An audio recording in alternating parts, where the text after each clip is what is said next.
teman-teman, selamat pagi semuanya.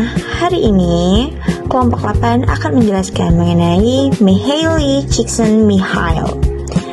Sebelumnya, kelompok 8 itu beranggotakan Diah Ratu Syifa, Kafka Alvina Fisya, Kalisa Yunda Cahyarani, Rifki Gemilang, dan yang terakhir, Vina Indriyani. Selanjutnya, Gemilang akan menjelaskan mengenai biografi Mihaly Csikszentmihalyi dan akan diikuti oleh anggota kelompok lainnya. Biografi Mihaly, lahir 29 September 1934 di Fiume, Kerajaan Italia atau sekarang Rijeka, Kroasia. Pendidikan awal ia fasih berbahasa Hongaria, Italia, dan Jerman. Setelah ayahnya kehilangan pekerjaannya sebagai duta besar Hongaria untuk Italia pasca perang, keluarga tersebut tinggal di Roma sebagai pengungsi dan membuka restoran. Mary juga sempat putus sekolah untuk membantu keluarganya. Teori flow.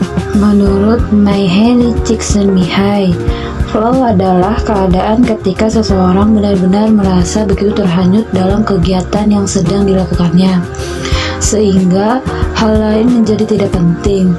Pengalaman ini terasa sangat menyenangkan sehingga orang akan melakukannya bahkan dengan biaya yang besar.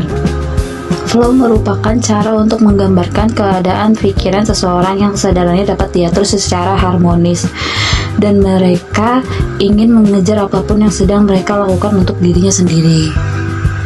Karakteristik teori. Berdasarkan penelitian yang dilakukan oleh Mihaly Csikszentmihalyi bahwa setiap orang yang mengalami flow memiliki karakteristik khusus, yaitu pertama ada atensi terpusat penuh, 2 penyatuan antara tindakan dan kesadaran, 3 ada rasa kebebasan. Aspek-aspek teori menurut Mihaly. Yang pertama, keseimbangan antara kemampuan dan tantangan. Yang kedua, penyatuan antara tindakan dengan kesadaran. Yang ketiga, tujuan yang jelas. Yang keempat, umpan balik yang memadai. Yang kelima, konsentrasi pada tugas yang dikerjakan. Yang keenam, rasa kontrol. Yang ketujuh, hilangnya kesadaran akan diri. Berikut ciri kepribadian autotelik menurut Csikszentmihalyi. Yang pertama ada motivasi intrinsik, yang kedua menikmati proses, yang ketiga kemampuan menciptakan flow, yang keempat mandiri, dan yang terakhir tidak materialis. Autotelic personality. Autotelik adalah kata yang terdiri dari 2 akar kata Yunani. Yang pertama auto atau diri, dan yang kedua telos atau tujuan. Aktivitas autotelik adalah aktivitas yang dilakukan demi dirinya sendiri karena pengalaman adalah tujuan utama. Menurut Mihaly Csikszentmihalyi, kepribadian autotelik adalah individu yang termotivasi secara internal dan melakukan suatu aktivitas karena aktivitas tersebut menarik dan bermanfaat, namun bukan untuk imbalan eksternal. Dan selanjutnya ada kekuatan dan kelemahan teori flow. Yang pertama ada kekuatan teori, yaitu meningkatkan produktivitas dan performa. Ketika berada dalam kondisi flow, individu mengalami peningkatan fokus, motivasi, dan keterlibatan penuh yang secara langsung berdampak pada peningkatan kinerja. Selanjutnya ada mendorong kreativitas dan keterlibatan. Teori ini menjelaskan bahwa pengalaman optimal terjadi saat tantangan seimbang dengan keterampilan. Dan yang selanjutnya ada fokus pada pengalaman positif. Sebagai bagian dari psikologi positif, teori flow berfokus pada faktor-faktor yang membangun kemampuan individu dan mengarah pada kebahagiaan serta kepuasan hidup. Dan yang kedua ada kelemahan teori, yaitu subjektivitas dan kesulitan pengukuran. Pengalaman flow sangat individual dan subjektif sehingga sulit untuk mengukur serta membandingkannya antar individu atau dalam konteks objektif secara konsisten. Nah, yang selanjutnya ada ketergantungan pada keseimbangan.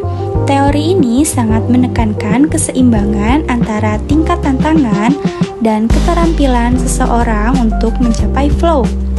Ketidakseimbangan dapat menyebabkan kebosanan, tantangan rendah, keterampilan tinggi atau kecemasan, tantangan tinggi, keterampilan rendah, sehingga menciptakan flow menjadi sulit.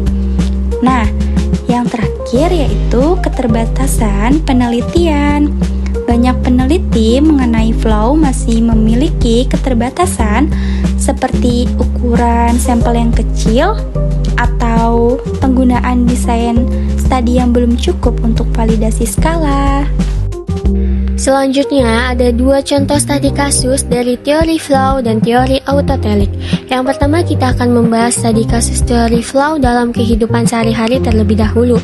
Judulnya yaitu Flow dalam bermain musik. Situasi cerita ini, ada seorang gitaris sedang berlatih lagu favoritnya. Saat bermain, ia merasa sangat fokus, waktu terasa cepat berlalu, dan semua gangguan sekitar seperti hilang. Dari cerita kasus ini bisa diambil manfaatnya, yaitu bahwa flow membuat latihan gitar menjadi lebih efektif dan menyenangkan, meningkatkan keterampilan tanpa merasa bosan atau stres. Lalu studi kasus yang kedua yaitu dari teori autotelik dalam kehidupan sehari-hari. Judulnya Autotelik dalam hobi melukis.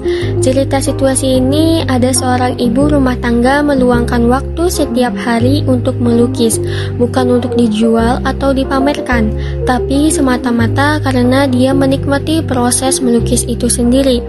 Dari cerita kasus ini, manfaatnya bisa diambil bahwa aktivitas autotelik seperti ini membantu mengurangi stres dan meningkatkan kebahagiaan pribadi secara berkelanjutan.